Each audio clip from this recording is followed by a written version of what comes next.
Hello and God bless you. Happy spring's coming soon here in Augusta, Georgia. But we haven't really where we live. We have a new springtime coming. We sure need it. And today, this is Wow Mom and host Ellen Mongan with my guest, Maria Gallagher. Hey, Maria, good to see you. Hi, it's so good to be with you today, Ellen. Yeah, we had a few trial and error. We had a hard time picking a date that worked for both because we're busy women. That's what we always Yes. ask. Busy woman to do something. And then I have a new computer and monitor. So you're my trial run. And then I also have a new chair. So after two pillows, trial and error, we're gonna go forth. And I'm gonna tell you, Maria's a great guest. She's an author, and I'm gonna read her bio, but she's also a friend and she's also a Catholic Mom contributor. We've had her on before because she wrote a book that I have right here, Joyful Encounters with Mary. And now she has her second book coming out. So I'm going to read about Maria, and then she's going to say a little more about herself, and then we'll go on to the books. First of all, I have people on my show, so you'll buy the book. So first of all, before I forget, buy the book. When you see it, her tell about, you'll want a copy. So Maria Gallagher, love the name, is a journalist whose work has received awards from the Associated Press, the Cleveland Press Club, the Society of Professional Journalists, the United Press International. Her radio work has been heard on AP Radio, NPR, Holy Family Radio, and JMJ Radio. An advocate for the pregnant women and their children, Maria writes regularly for National Right to Life News Today. She is also active in the worldwide Cursillo movement.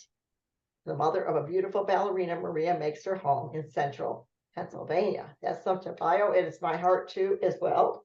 And this has been the year that we have had some changes, in pro-life. And last we had Maria, and I think she spoke a little bit about that. And we have so much to talk about, but I'm gonna let her take the show now and see what she has to say. I'll ask questions. Go ahead, Maria. You're on the air. Ellen, thank you so much for allowing me the opportunity to be with you today. I always enjoy talking with you. It's such a thrill, and it fires me up. You have such great energy. It's been a blessing this past year, because this past year I became a published author for the first time with Joyful Encounters with Mary. And it was a dream come true. And I had my first book signing at the Catholic Marketing Network, and that was amazing.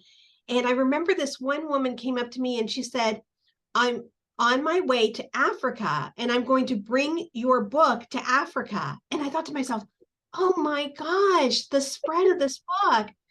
And my publisher has been very happy with the sales and says that we're going into a second printing, which thanks be to God that we're going into a second printing.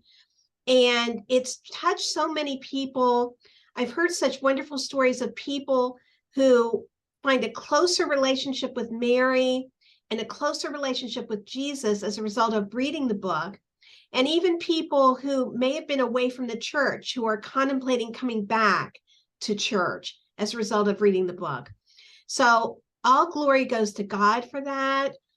It was a work that I wrote during the pandemic because I had run out of things to do and places to go. We were in lockdown in Pennsylvania, and I couldn't even go to church. Couldn't receive the sacrament of reconciliation or Holy Communion. And I was just stymied. And I was wondering, God, is this the time for me to start writing? And I felt in my heart that he was saying that I should start writing this book. And I felt at the time that there was just a shortage of joy in the world. And I had found that a pathway to joy was through Mary and through a closer relationship with her. And I had found that in the joyful mysteries, I found a particular connection with Mary because of things that had happened in my life. And I thought this could be true of other people as well, particularly women.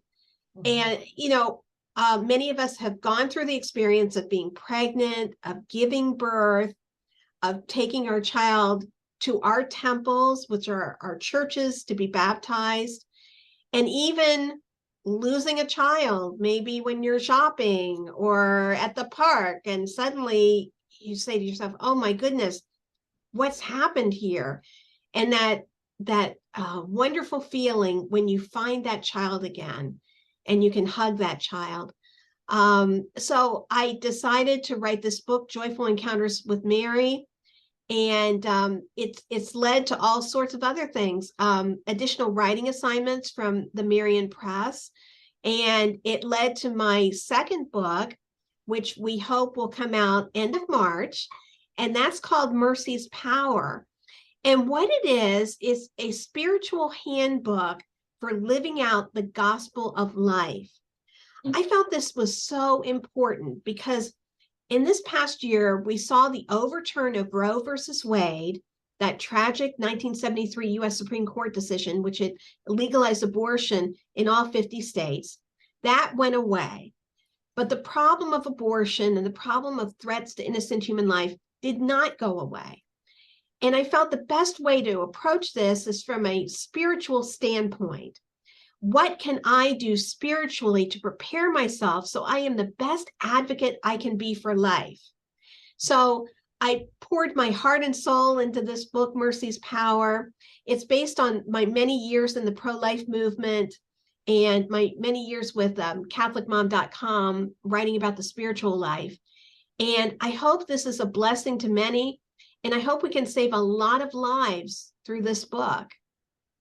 I know if you're on the teeter-tottering on the decision, let's read Maria's book when it comes out. But I want to say this: I don't even understand, even as a Catholic girl all my life, of course, even if I wasn't Catholic or a Christian, I don't understand how someone can come to grips with the fact that thou shalt not kill, and then the baby in the womb is life. When you bring it out, I mean, I had 8 babies. When the baby comes out, it's like, hello, here I am, your miracle. And it's not going to be a thing where God is going to, slaughter you. He's going to convict you and draw you back to him.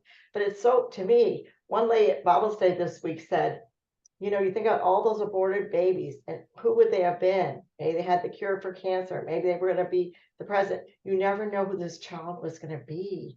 I just think if you haven't studied the issue, then before too long, after you listen to this, decide to make a difference by looking at the scripture, at just even the natural. And where do you stand? Right, what do you want to say to these people that are on the teeter-totter of like, this is affecting our life. God actually punishes sin.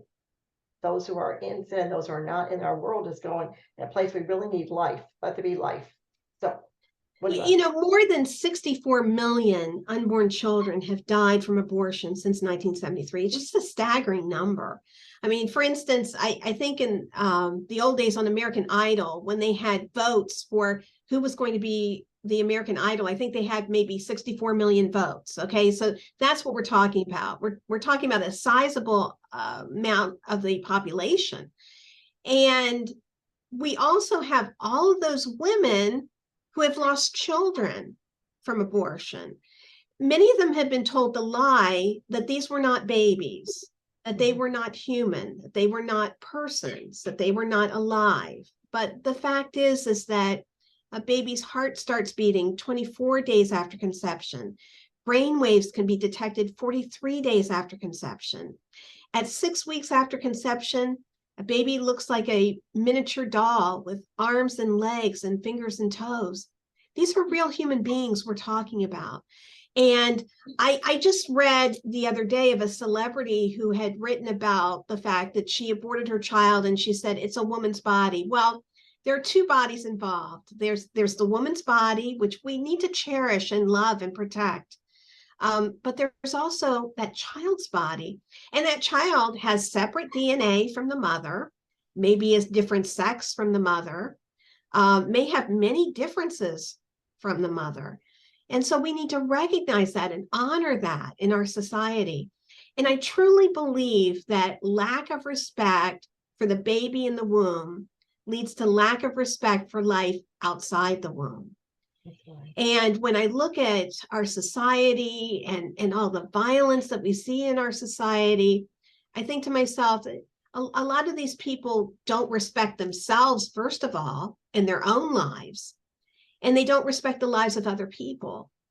But if we start as a society to protect and to shield those preborn babies from harm, I think that we will see a greater respect for life in society at large. It's happening in some states. After Roe versus Wade was overturned, some states had trigger laws, so they were able to protect preborn babies in the womb. Unfortunately, the state that I live in, the Commonwealth of Pennsylvania, does not have a trigger law. And so we still have abortions up to 24 weeks gestation. But we do have protections for the mother and the child. We do have informed consent, meaning the woman must be told the risks of abortion and alternatives to abortion before an abortion can take place. We have parental consent, meaning a minor girl must have the consent of at least one parent before an abortion. We have a 24-hour waiting period for abortions, which is a reflective period where a woman can consult with her family members, treasured friends, with clergy about her decision. And yeah, go ahead. Yeah, no, go ahead. What you're probably going to mention too is that the after effects of the abortion is not just a physical thing, spiritually and emotionally. And I just, I talked last time too about that movie LifeLock, I believe it was called, and it was LifeMark. Yeah. I really, what's it called? Is it LifeLock? LifeMark. Okay, I told it's about LifeLock.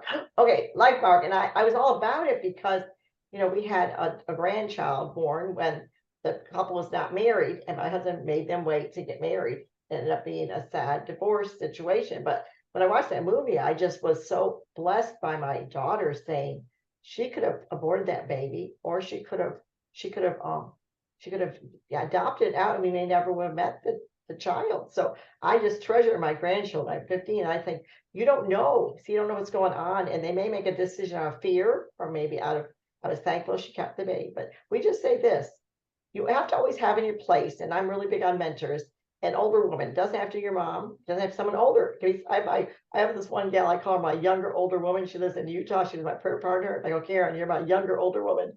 Someone in place you can go like, what do you think about this?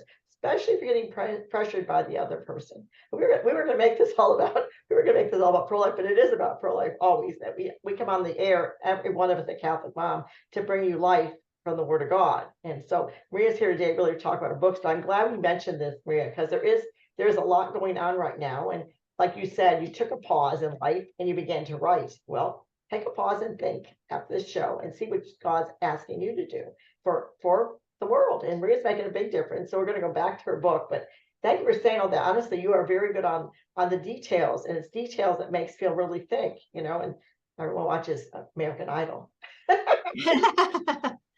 Yeah,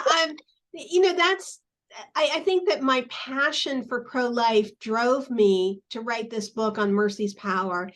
And I think also the recognition and the realization that merciful love is the antidote to the culture of death that we see in America.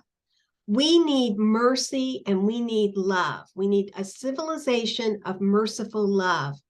We need mercy and love for the pregnant woman, for her child, for the father of the child, for the grandparents, for everybody involved in that child's life. We need to show merciful love. And I believe that the start of that merciful love is with God.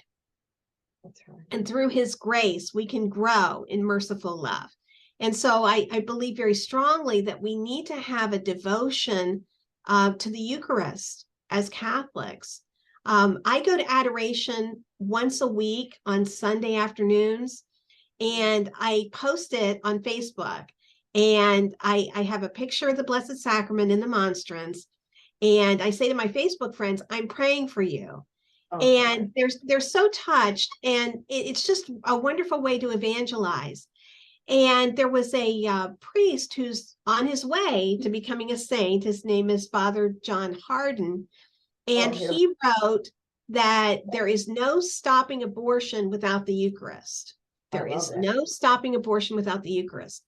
And so we need to be devoted to the Eucharist, devoted to Christ's body, in order to recognize the fact that every life is precious, and in order to champion those lives. And we also need, I believe, a devotion to the Blessed Mother. I would not be here today were it not for the Blessed Mother. My mother actually named me after Mary, with my name Maria. And Mary has been a wonderful patron saint to me all these years. And Mary brought me back to the full practice of the Catholic faith.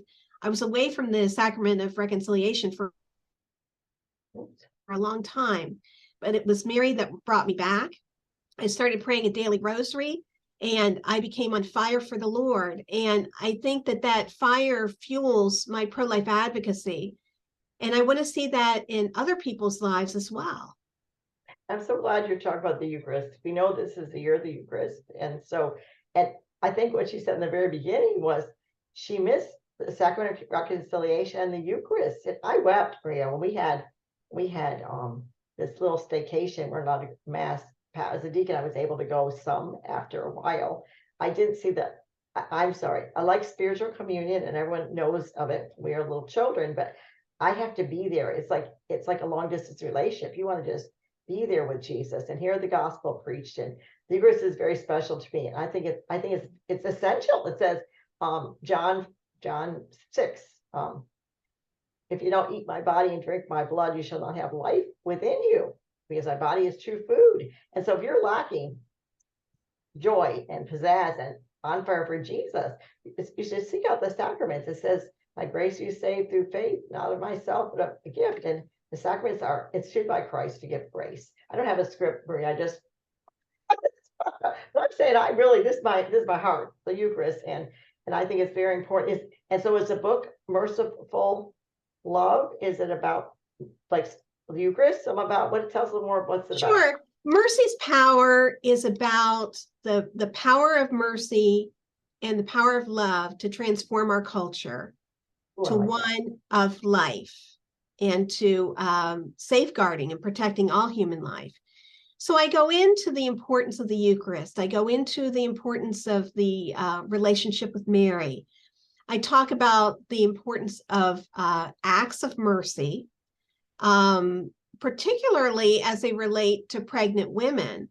I mean, just buying diapers, buying baby formula, buying baby clothes, buying maternity clothes for women. All these are incredibly important things to do. Helping with groceries, maybe giving a gift card to a woman for a local grocery store or supermarket. Just reaching out in love to these women who are facing very challenging circumstances. I know of one case where this woman was pregnant. Her father was very angry with her, and he said to her, if you do not get an abortion, I will kick you out of this house. And she refused the abortion, and he did kick her out of the house. Now, thankfully, there was a pregnancy resource center nearby where she got the help that she needed, and they put her up with a local family, happened to be my coworker's family, and they provided her with support during her pregnancy. And I'm so glad to report that that young woman gave birth to a healthy 6-pound baby boy in January. And both mother and child are doing very well. So that's a success story. But it wouldn't have happened without those arms of mercy reaching out to that pregnant woman. And sometimes it's somebody in your family that you can reach out to. Sometimes it's a total stranger. But be aware of those opportunities, ways that we can serve other people, and especially in this season of Lent. What a wonderful way to show your love of God, to sacrifice for these pregnant women and their children. You know, I often say, it's not trite, I'll pray for you. And I do pray. I'm an intercessor, and I know Maria does too. But sometimes, most of the time, for someone's praying for an answer, and you say, I'll pray for you. But put forth some effort. The effort, along with the prayer, helps their heart sail towards Jesus. I mean, it's so important, the effort, like she's saying, they just buy diapers. Acknowledge them as a human being. Don't judge them within your mind. There's so much you could do, little things with great love, brings forth their heart to go up to Jesus. And they thank Jesus. I promise you they do. I liked what you said about the mercy, because I find with people, Maria, just like I'll pray for you is trite, also trite is this. If you have a if you meet someone and there's judgment or conviction given, not a first encounter, even if you've been friends long, instead of saying, wow, I'm so glad you're here, and you begin the conversation, they begin to criticize. Well, in the body of Christ, what draws people to Christ, I'm going to tell you right now, is why Barnabas was put with Paul. In my opinion, Paul had a hard time getting along with everybody because he was so Pharisaical coming from that point before he met Jesus. And instead, he needed a little bit of encouragement. So Barnabas, the encourager. So if you feel trodden down and you feel criticized, especially you're a mother in that situation where you're trying to find love of Christ, and here you are, the life within you, find the Barnabases in town. They'll be going like, I like that blue on you, Maria. So because Barnabas are important. And we also need to watch God's merciful love comes from the other people. I was in a situation, Maria, where I was out in Florida without many people I knew, and all my people are here in Georgia. And I kept going, my husband kept going, but you have Jesus. I kept going, I have Jesus, but he's inside the people. So if you're one of Jesus's people, he's inside you. Reach out in love and share with effort away little things with great love to say, it's okay. We're going to stand beside you and accompany you along this path, whatever it may be. We have a 96-year-old adopted mother. My mom's living with us. We call her our adopted child. She's 96. That's the other end of the spectrum. No one's not worth loving. They're all there to be loved. And we are, in a family of love, the family of God. So I had to throw that in. Merciful. Definitely. And you know what? You mentioned my jacket, and I have a story about that related to Lent, which was that I happened to be at a funeral at my church, and I saw a friend of mine, and she was wearing a coat, a winter coat that was this color, and you rarely see that. And I was saying to her, "Oh, I admire your coat so much." And she was saying that she had gotten it at a local women's clothing store that's right in our neighborhood. And she said, but you know what? I'm giving up shopping there for Lent. And I thought to myself, that is a sign, that's a hint from God for me. I need to stop shopping there for Lent. And sure enough, that's what I'm going to do. And I hope that the money that I save, I can give to somebody in need. And you can certainly do that with pregnancy care centers. They constantly need financial support. And if you can spare some change, a few dollars for those pregnancy care centers, they will use that money for good and for helping those women in need. So that's a wonderful act of mercy that you can do for Lent.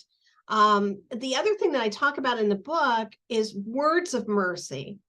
I think far too often that we do not display words of mercy in our lives, and especially online, on the internet.